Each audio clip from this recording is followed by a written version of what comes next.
Man, the Rangers going to have the work cut out for him, man. And I'm telling you that Igor can win any game. Igor is a special player. He is the most special, although I will say that Andrei Vasilevsky last night was unbelievable for the unrelenting Tampa Bay Lightning. So here I am as a hockey fan, and I'm watching these games, and I don't know how many other people are watching them along with me, but I'm watching Tampa, and I'm saying, I don't know if they'll win that series. I think it's going to go 7, but you never know. I just sit there and I go, that's how I want my team to play hockey. I want my team, and even look, Hedman made mistakes, McDonough made mistakes last night. I'm not going to get into it all that much. But the thing about it is, I'm watching it, and I'm gaining more excitement and just thinking about tonight and thinking about the second round of the playoffs. I know how the Islander fans have felt over the last 2 years. Now, that's how I'm feeling. You have that little bit of butterfly in your stomach when you wake up on game day, hell, I'm not playing, but I feel like I am because you're so invested in your team. And that's the great thing that's going on right now. Even though, they split the doubleheader yesterday, Aaron Judge is on fire. I mean, we have literally 3 teams that are in the mix, as they say. Yes. And it's so exciting to watch. So I can think like Yankee fans are so excited to wake up this morning to be able to watch the Yankees on one screen and the Rangers on the other screen, or flip back and forth. You got Garrett Cole going. Mm-hmm. You got Aaron Judge is just absolutely right there at the top of the MVP voting right now. And then on the other side for the Mets, you got Scherzer on the mound, as you said. And then we have the Rangers, playing in a playoff game. I mean, this is what we as New York sports fans have been waiting for a long time for. Yeah, it feels like forever. There's been a long stretch where nobody has been good or there's been disappointing finishes. And right now in this spring heading into the summer, we got a lot of things to be excited about. It's funny that you say that, you're not playing, but you feel like you are playing. There's been a couple of times in my past where like a Viking playoff game where I felt like if you put me on the field on a third down for one pass rush. Stop. You put me in that third down. You put me in that 3-point stance off the edge. Steamrolled. I could get to the quarterback. Obviously I know I couldn't. But I mean, the point is you get so fired up. Yeah. That you're like, put me in the pads for one play, and I'm telling you, I'll get it done because you're so fired up as a fan for the team. I have to say, coming to work this morning, man. Look at this. Look at me right here. See, yes. I was thinking that was me like well, that was Marash. You couldn't wait to kill him. 4th and goal. This is like me, 4th and goal Super Bowl Vikings championship as I'm pancaking a guy who's 40 pounds heavier than me with my your ass hanging out. It was all right there. Yeah, but I have to say, like, that's how I woke up this morning. And being, via Zoom the last couple of days, you kind of lose a little of the fire. You lose a little bit of the juice. The juice, yes. So I woke up this morning early. Because I just couldn't wait to get the day going. Yeah. I could not wait to get the day going. And not only that, we have our CBS up front today. Oh. So that's a big deal for our company and TV side of the company. And I'm looking forward to, seeing all the boys and hanging out with those guys a little bit later on this afternoon. But, man, I'm telling you, I will be in front of that TV. I'll be ready to rock and roll. And I cannot wait to see what this thing unfolds into. And like I was saying to you yesterday, we have a ton of young guys experiencing all of this for the first time. And for the most part, they handle themselves reasonably well for a 7-game excruciating series. And Igor came back and found his game. But it's, like the unexpected is what just drives us as fans. And I remember this as a player, too. I would wake up on a Sunday morning going, wow, this is, I have that kind of feeling again. Yeah. And it's great just to have that feeling. It's great to be, like, just have the energy back and just ready to rock and roll and feel good about it. And, man, I cannot wait. Well, speaking of feelings, what are your feelings about Francisco Lindor right now? Who's hitting 150 in May. His power numbers are terrible. He obviously strikes out with a runner in scoring position, the tying run on second base last night. It's just been ugly for him. And I know that the Mets, being 10 games up, 6 games up in the division, 10 games over 500, you feel very good about their start. So that sort of sprayed some fragrance on the Francisco Lindor month. But, I mean, it's too much to ignore now. It's too much to ignore. I mean, you saw the lineups last night, right? Yeah, no, I know. I mean, the first game lineup, you're like, oh, how are they going to manufacture runs? And they win a game that I don't know. Well, they play to win. That's we all know that story. They play to win the game, and you have to play it in order to win it.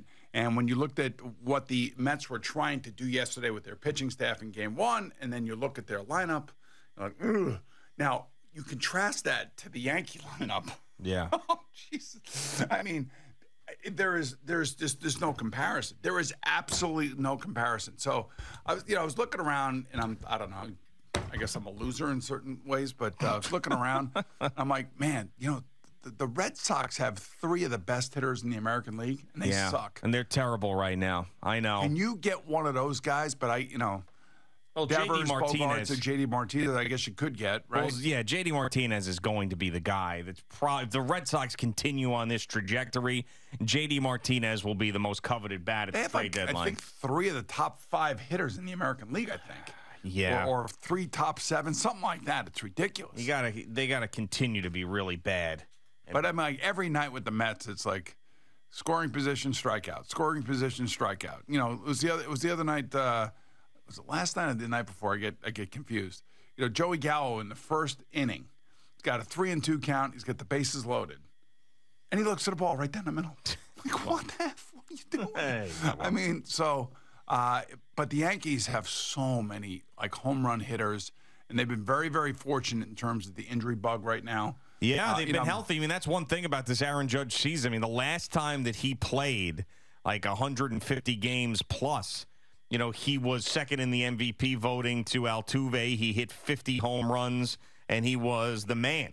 So, I mean, if he can stay healthy, I mean, he's on that type of pace right now. He leads the league in home runs. He's on pace for over 60 home runs. And he's going to get that money. I mean, and this is, we talked about the Yankees making a fair offer because of his injury history. There's no doubt about it. And if he ends up straining an oblique or there's a hamstring or there's something that happens, everybody's going to say, oh, see, this is why, as opposed to what they're saying now, which is, man, the Yankees screwed up. Right. But that there was a fair offer at the time, but right now, I mean, if he finishes off this season, he is going to win in a big way. But again, you're not changing your mind. I mean, it's because of his age, and it's because of the analytics, and it's because of past players going through what he's going through. I think they made a very fair offer. Now, his arbitration for last year coming into this year is not until June 22nd, I think I read. Yeah, it's later in June. Which is amazing when you think about it. That he still has not figured out whether he's making $17 million or $21 million this year. I don't know if that moment or leading up to that arbitration is going to change anything from the Yankee perspective. But I think you have, again, I thought it was a fair offer. And I'm a player guy. I'm always for the players to make as much money as they want. And whatever they can get, it's up to them to get it. I have no axe to grind in any regards. But then again, when I look at the ownership side and I look at what they offered, given his age and given all the different variables that go into this, I thought it was a fair offer by the Yankees. Now, he's betting on himself. And right now it's working out in a big way. But somebody, let's just say it's our guy, Steve Cohen. I don't care. It's his money. Spend it. I'd love to have Aaron Judge in right field in a Met uniform. I mean, he is what the Mets are lacking right now, which is a consistent power bat. But again, so he's already committed $40 million to Francisco Lindor. Yeah. And that for the last 2 years has been nothing. This is BUST written all over. I mean, it's amazing to me how this always happens to them, man. It always happens. Now, there's a lot of baseball left to be played. It's like the warmer weather is coming. Yeah. Maybe he'll play better under those circumstances. Maybe he'll have a June or July to remember. It got off to a good start. It's just May has been awful for him. So he's having an off month, and the team is still winning. But I don't know. I look at this lineup, and I'm like, man. And you compare it to the Yankee lineup, it's not even close. Yeah, no, I know. I mean, it's a problem. They're going to have to beef up the bullpen and find a bat at the trade deadline or before if they're going to be really serious about competing in the National League. But still, I mean, in a great spot. They really are in a great spot. But just right now, you just don't feel as confident in them, especially when the other team in town is just bludgeoning people. Right. I mean, if the Yankees were scuffling and were around 500 and the Mets were doing what they were doing, you'd be like, oh, man, this is great. I don't want to hear about this being a Met town, or I don't want to hear any of that nonsense from anybody. I mean, it's both baseball teams are playing good baseball for the most part. Yankees are playing extraordinary baseball. Yeah. And they're playing crappy teams, and they're beating the crappy teams. Crappy teams have crappy pitchers. Yep. Crappy pitchers give up a lot of hits. And by the way, you. I got a little gift for you a little bit later. Oh, nice. Okay, Al Dukes? I brought something in. I found something. I could see you walking around Bradley Beach wearing it. Do you want it now? It's definitely a Ranger-related thing. No, it's not. It's not. It's not a Ranger-related thing. I thought about it. I got it a month ago, and I forgot about it. And then I came upon it yesterday. Yeah, I love it. You would? Yeah, I'll give it to him now. Why not? All right, now, I could see you wearing this, maybe walking Whimsy around. You want to come over here? It's going to be a Speedo or something. No, it's not going to be a Speedo. What? What the hell is this? A robe. Oh, and a hyacinth Look on robe. the front right here.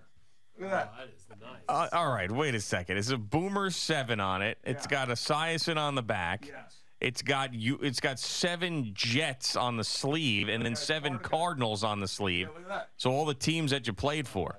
So I think you walk around Bradley Beach. I think you walk around Bradley Beach with that. Now you got something. What? Who made this thing? Honestly, who made this? I have no idea. I remember. I think I sent a thank you note to whoever sent that. Yeah. Okay. But it's been sitting in my office probably for about 2 or 3 years. Maybe? Now, Al does like a robe in a you're a big hotel. robe guy, right? In a hotel when it's time for sexy time. That is. I like to unveil myself in a robe. So he just played a little that drop. I could see you coming out of the shower with that, and Gina going, "Let's get it on." Reveal myself. Yeah, reveal yourself Yes. You in like the it? Boomer robe. Yeah, it's very nice. Would you actually wear this around your condo? Yeah, it looks very comfortable. Well, yeah, it feels very comfortable. It's a very plush robe, isn't it? It is plush, yeah. Very plush. That's the way I look at it. Look at you. Oh I think you look God. good in that. And it fits good, too. It does fit nice. I mean, do you think this would be a turn on for Gina that it would have Yes, all the Boomer 100%. stuff on it? Probably. You want a jersey? I can get you a jersey. Remember I gave Craig a jersey? Yeah, recall that. Very Right, for creepy. Kim? Very Yeah. creepy No, situation. there. but it was all good. It worked out well, he said. Yeah. He I said don't it worked out really well because he loves his wife in a jersey. Yeah, well, here you go. The Boomer robe. I could just picture Al nude underneath that thing, unveiling himself I think that looks to his great, Al. girlfriend with all the Boomer stuff all over it. Man, look at you. Now, would you wear that walking whimsy? No, you don't wear a robe walking a dog, Well, but depends on, what's going on in your life, how old you are. And like, That's look, true. when you're like 85 and you're not really sure where you're going and stuff like that, you wear that robe, you'll still get action. I think that will bring action towards you. could be good, yeah. It will separate you from the other people meandering on the street down there in Bradley Beach. You're right. I mean, they already think he's a jerk for ratting him out for all their registrations. Right. Now he's going to be walking around in a Boomer robe, walking his dog. They'd be like, I what thought a I thought the back douche. looked awesome. No, it did. I mean, it's nice. It's really, that's a Look at very, it. Yeah, very that looks awesome. well done robe. Well done. Thank you for watching. Please like, comment, and subscribe. And don't forget to hit the red bell so you're notified when we have new content.